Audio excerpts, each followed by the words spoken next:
I trust pretty much nobody when it comes to my fight career and all the situations, all the interactions you have with different people. I want to tell you guys some stories and just put that little seed of caution in you so that you are aware of things that can happen. Because many of us, I like to think, are very optimistic people, glass half full kind of people, and not thinking that all these interactions that we're having in the fight world can go astray. Why do I want to talk with you about this? Well, yesterday I was somewhere, and I don't generally drink bottled water, but I was having a bottle of water. And I cracked open the little lid on it, and I went, oh, all right. Forgot about that story. So on my last fight, I was down in Miami, went into the hotel room late at night, and I saw some bottled water there. And I went over and I went to open it and kind of cracked open the top. And normally it's sealed, so it has that little extra crack when you break that seal, and I didn't hear it. Didn't hear that. And the water level was quite low compared to what I'm used to. I went, somebody been in my water? Do I want to drink this water? And that might not sound paranoid, but I was like, yeah, you know what? I'm going to go downstairs. I'm just going to get some new water on the off chance that there's some shenanigans happening, right? There are stories in Thailand of people getting a little bit poisoned before their fights. People like Mike Tyson have talked about it happening. It's not out of the realm of possibility that somebody's messing with your drink. And just on that off chance, like, yeah, I'm not going to risk it. Now, again, it might seem a little paranoid, but what's the risk I run? Like, okay, I was wrong and I have to walk downstairs and get him new water. But let's talk about some of the shady stuff that happens in this business and how many people you should trust. Hopefully, you trust your cornermen.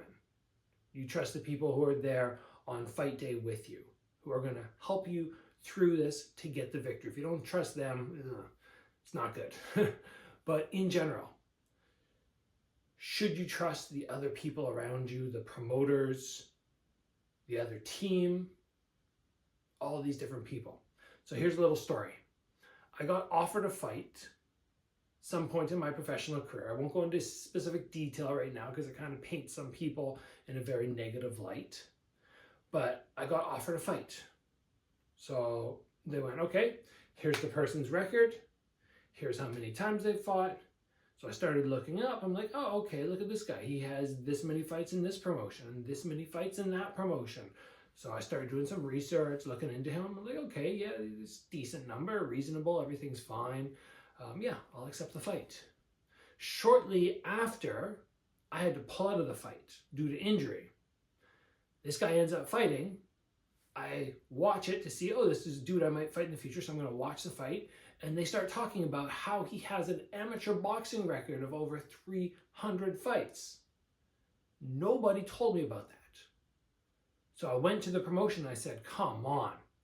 Like, you're going to offer me a fighter and you're not going to tell me his entire record? And whether they were guilty or whether they properly placed the blame, they said, look it, we didn't know that. The coach of this guy relayed the information to us. Now, very often on the internet nowadays, you can find out if somebody says they have a 7-2 record, and you look up and you're like, whoa, it says right here, this guy has like 12-6. Well, you know. But for the amateur stuff, it's a little bit harder to track, and I, for some reason, did not find this. But I was very disappointed.